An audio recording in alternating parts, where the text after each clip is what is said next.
Hello everyone, and welcome to the Commander's Forge. My name is Andy Bentley, and the Forge is an area for me to talk about Magic, Commander, and anything else.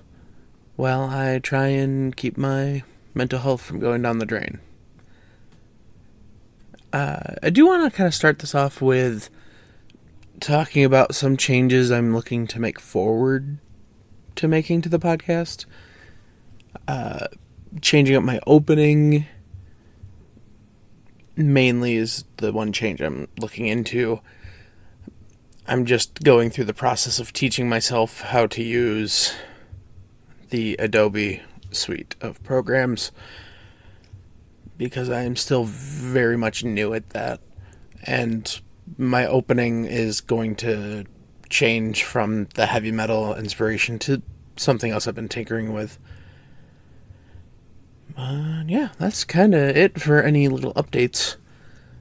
This week, I do want to talk about the dead horse that is the Magic 30 event in Vegas.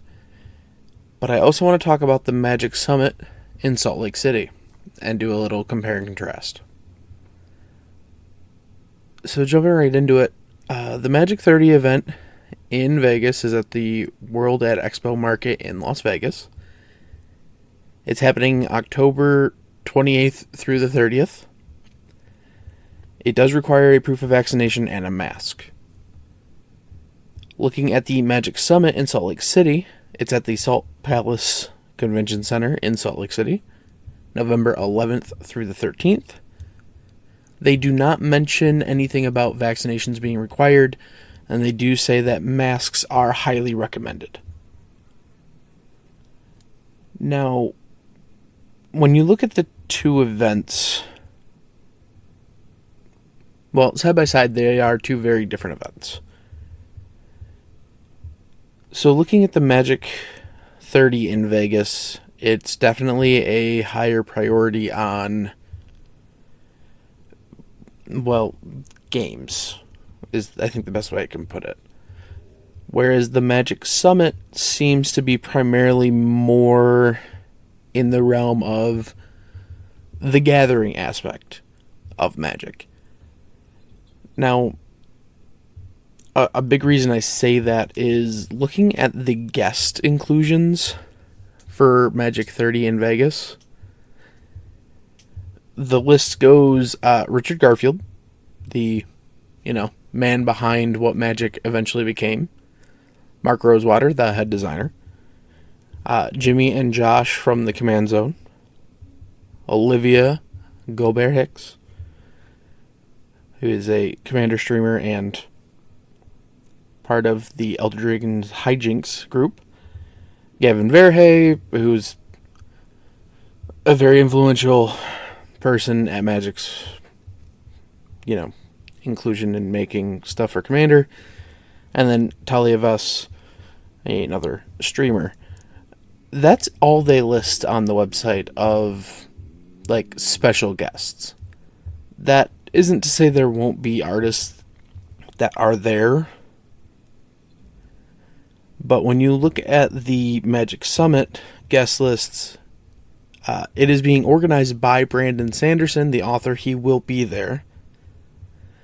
And then it lists Reed Duke, LSV, Rachel Weeks, Sheldon Menery, Pleasant Kenobi, Brian Kibler, Jim from the Spike Feeders, Joe Johnson, and more. And then when you look at their artist page, it's a lot. I didn't want to take the time to list them all here because there's that many that are mentioned. So it just seems like the Magic Summit is definitely going to be more based on the gathering than what Magic 30 in Vegas is. That said, let's get into the price because I know that's been the main contention for Magic 30. Alright, so first up we have the Emerald package. That is $60. It is a single day pass, Friday, Saturday, or Sunday. You get the event promo Arcane Signet, the Richard Garfield PhD promo card, a mystery booster, and a Dominaria United collector booster. There is a Kids Emerald Pass, which is $20, which is a single day badge for Friday, Saturday, or Sunday. They get the Arcane Signet, the Richard Garfield PhD card, and then 2-player starter deck, which I'm not entirely sure which it's going to be. Then we get into the weekend package, which is the Sapphire package. That is $160. That gives you the weekend badge, the Arcane Signet, the Richard Garfield, a mystery booster, 2 Dominaria United collector boosters, and the exclusive Magic 30 playmat. The Kids Sapphire is $50 for the weekend. They still get the promo card, the Richard Garfield. They get 2 Dominaria United Jumpstart boosters and the 2-player starter deck. Then they have their virtual package, which is the Jet package. It's $30. They get an Arena event entry ticket, a Magic Online event entry ticket, a virtual Q&A with Richard Garfield, and a virtual Q&A with Mark Rosewater. They get an exclusive Arena avatar and access to Magic 30 merchandise. Alright, then we get into their Pearl VIP. $350. You get the weekend badge, 4 Arcane Signets, Richard Garfield PhD, 2 Mystery Boosters, 2 Modern Horizons 2 boosters, 3 Dominaria United Collector boosters, the exclusive Magic 30 playmat, exclusive deck box and sleeves, exclusive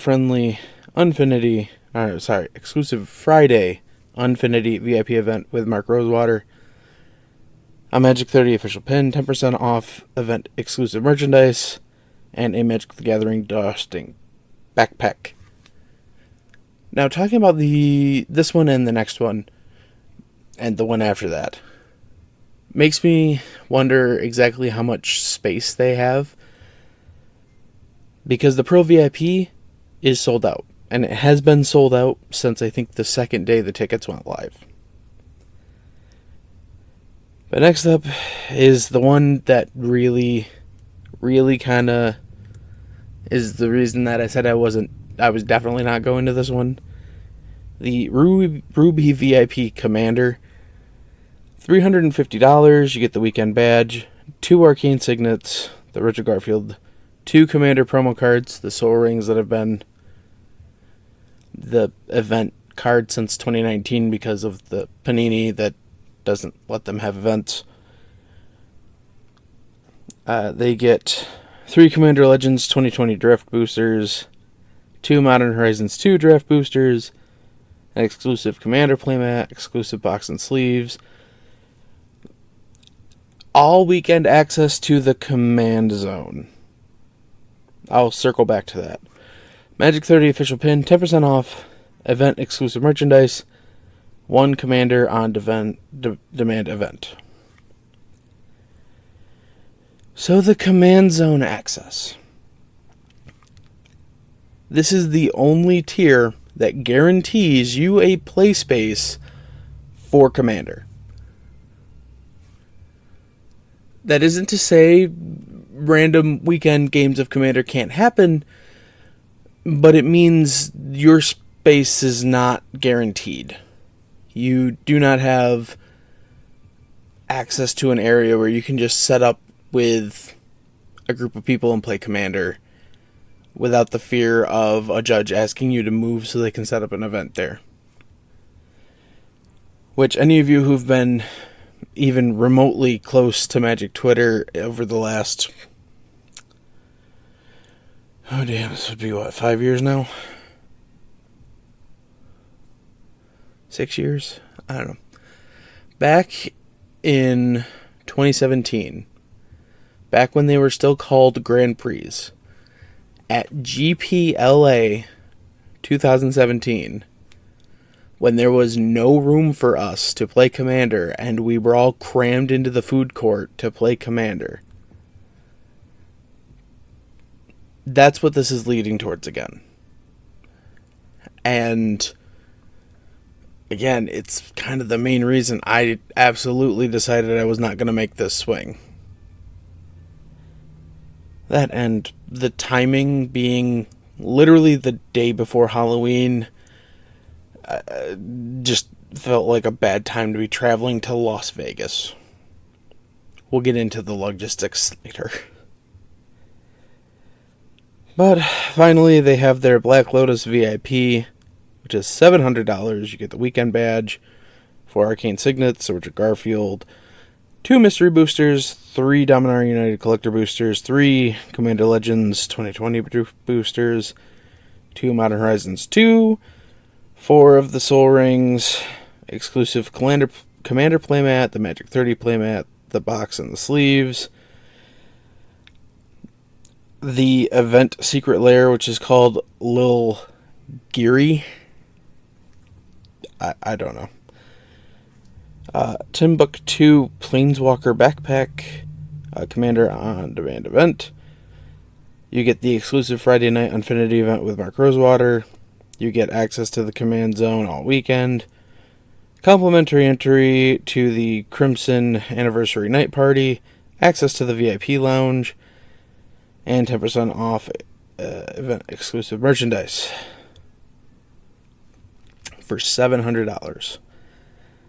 Now, I will say, much like the Pearl VIP and the Ruby VIP Commander, this one is also sold out.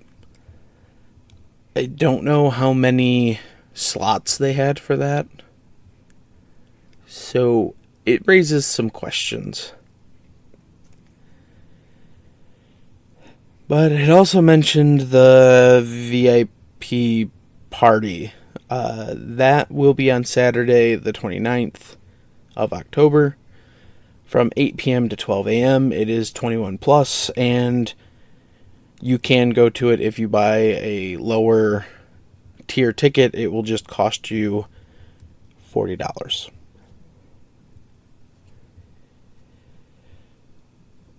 So, I don't like saying things aren't for me necessarily, but this is not for me. It's very much not for me.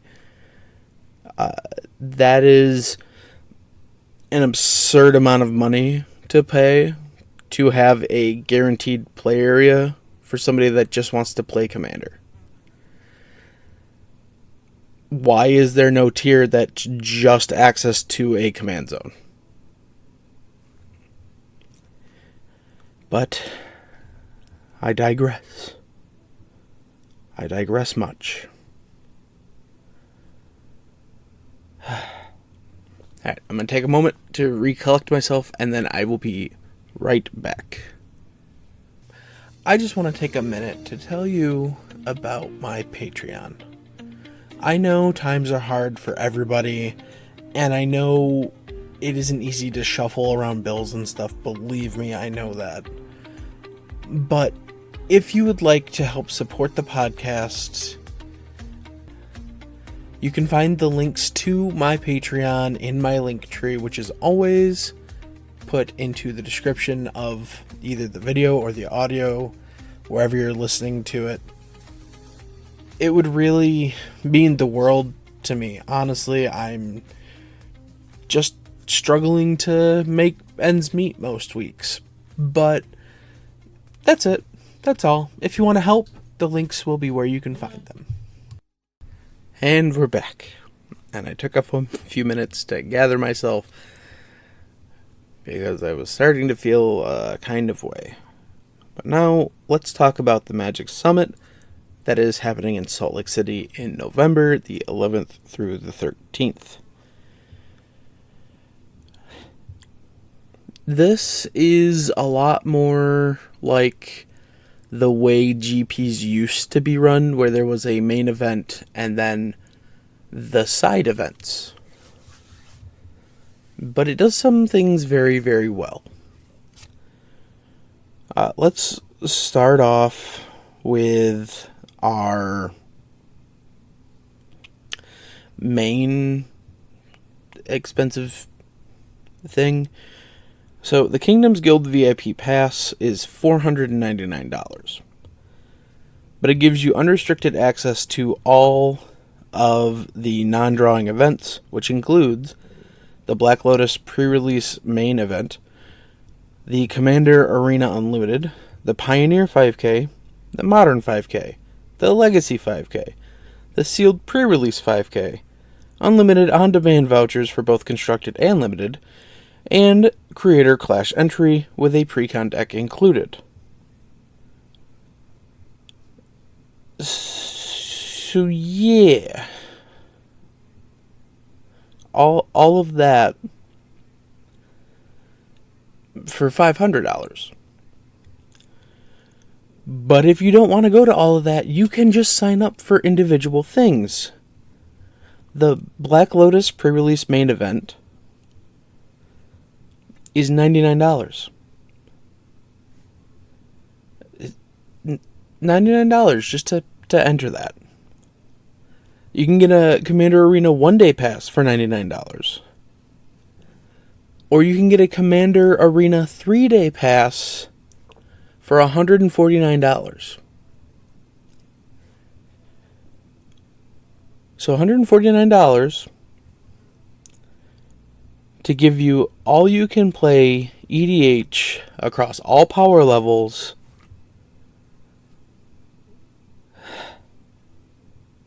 It just... compare that to $350 and sold out. Just throwing that out there. So, yeah. But then you can go farther. If you just want the Pioneer 5K, it's $49. Same with the Modern 5K. And the Legacy 5K. And the sealed pre-release 5K is $59. And on-demand vouchers all weekend are $20.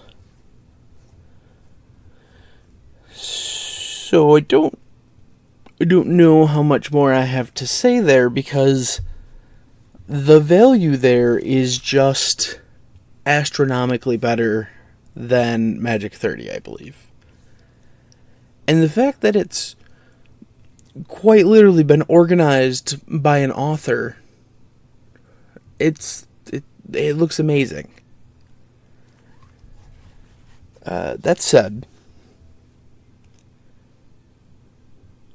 when I looked into like the total cost of what it would cost to go to one of these events, I looked at hotels in Vegas for that weekend, and they are not cheap, especially if you want one close enough to walk to the venue.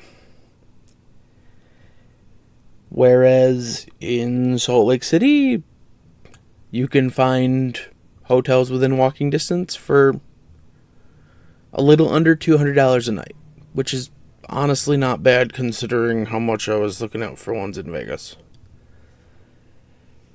Unfortunately, the travel to both is what's going to be the expensive bit, because traveling is just expensive right now. Round trip flight to Vegas in a business class, because I looked at business class for both, was a little over $1,000.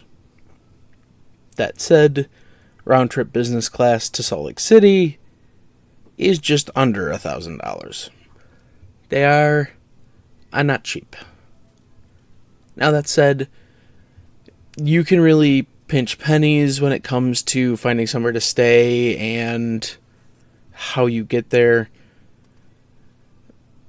Just know that if you go for a much cheaper flight, there's no guarantee that the flight you get is going to be a good one or a comfortable one. Same to be said for where you stay. It could be, just a cheap Airbnb, but you have to, find a way to either commute or rent a car, and that's going to add cost to begin with. But essentially, for me to go to the Magic 30 event in Vegas, which is already impossible because the $350 Commander thing has already sold out,